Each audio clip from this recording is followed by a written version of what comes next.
শনিবার বিকেল ৫টায় রাধাকিশোরপুর বিধানসভার খিলপাড়া নানুয়া দিঘি পার এলাকায় বিধায়ক এলাকা উন্নয়ন প্রকল্পে নির্মিত সার্বজনীন সাংস্কৃতিক মঞ্চের ফলক উন্মোচন করে শুভ উদ্বোধন করেন বিধায়ক তথা রাজ্যের অর্থমন্ত্রী প্রণজিৎ সিংহ রায়। এছাড়া ছিলেন বিজেপির জেলা সভানেত্রী সবিতা নাগ, আরকিপুর মণ্ডল সভাপতি সানি সাহা, পশ্চিম খিলপাড়া পঞ্চায়েতের গ্রাম প্রধান মিমন মিয়া মিদ্দাস সহ প্রমুখ। এই দিনের উদ্বোধনী মঞ্চে ভাষণ রাখতে গিয়ে অর্থমন্ত্রী বলেন, ২০২৩ সালের বিধানসভা নির্বাচনী প্রচারে যখন আসা হয়েছিল খিলপাড়া নানুয়া দিঘি পার এলাকায়, তখন গ্রামবাসীদের দাবি ছিল একটি সাংস্কৃতিক মঞ্চ গড়ে তোলার জন্য। সেই দাবিকে প্রাধান্য দিয়ে আজকের দিনে গড়ে তোলা হয়েছে সাংস্কৃতিক মঞ্চটি। একই সাথে দুর্গা মণ্ডপ করা হয়েছে এই জায়গায়। এর ফলে এবছরের দুর্গাপুজোয় এক সুন্দর মুহূর্তের সাক্ষী হল খিলপাড়া নানুয়া দিঘি পার। পাশাপাশি পশ্চিম খিলপাড়া গ্রাম পঞ্চায়েত এলাকায় রাস্তাঘাট, পানীয় জল, বিদ্যুৎ সহ আরও একাধিক উন্নয়নের জোয়ার চলছে বলে দাবি করেন অর্থমন্ত্রী।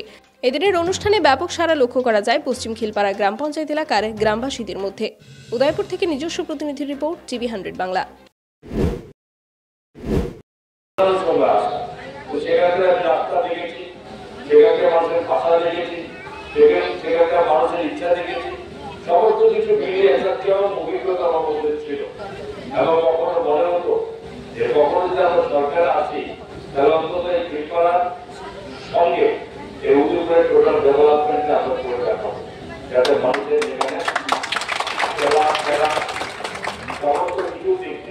জীবনযাত্রার উন্নয়ন থেকে শুরু করে রাস্তা আসলে হবে না, বিদ্যুতের আলো দেখতে হবে না, পানীয় জল পেলে হবে না, সঙ্গে মানুষের জীবনযাত্রা পরিবর্তন প্রয়োজন আছে। মানুষের এক জায়গায় থাকতে পারে না, আর এক জায়গায় মানুষের থাকার প্রশ্ন নেই। সেখানে সমস্ত দেশ এগিয়ে যাচ্ছে এবং এই রাজ্যটা এগোবে না। আজকে আমি বিশ্বাস করি যে খিলপাড়ার এই বিস্তৃত অঞ্চল, যে দুটো পঞ্চায়েত আছে খিলপাড়া এই এরিয়া এবং পঞ্চায়েতের মানুষ সমস্ত মানুষ, হিন্দু সম্প্রদায়ের মানুষ, মুসলিম সম্প্রদায়ের মানুষ, আজকে সকলে যার যা মতো সরকারের সমস্ত সুযোগ দেওয়ার ব্যবস্থা করার কাজ করে।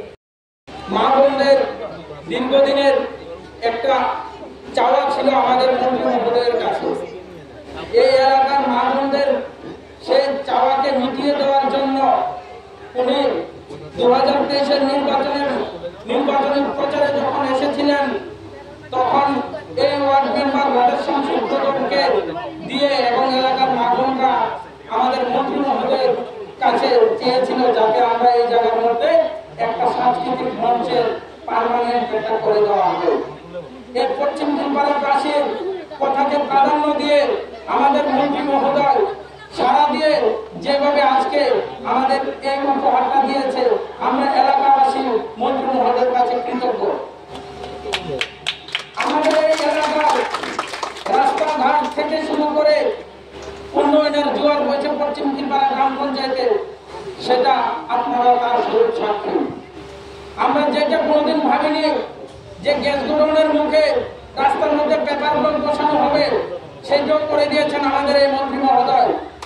যেটা আমাদের বলরাম সরকারের বাড়ির সামনে, দিলীপ স্যারের বাড়ির সামনে যে রাস্তাটা হাটভর্তি জল থাকতো, বিগত ২০ বছর ধরে সেই রাস্তার মধ্যে চলাচলের উপযোগ্য ছিল না, সেটা পেপার বোর্ডে উন্নয়ন করেছেন।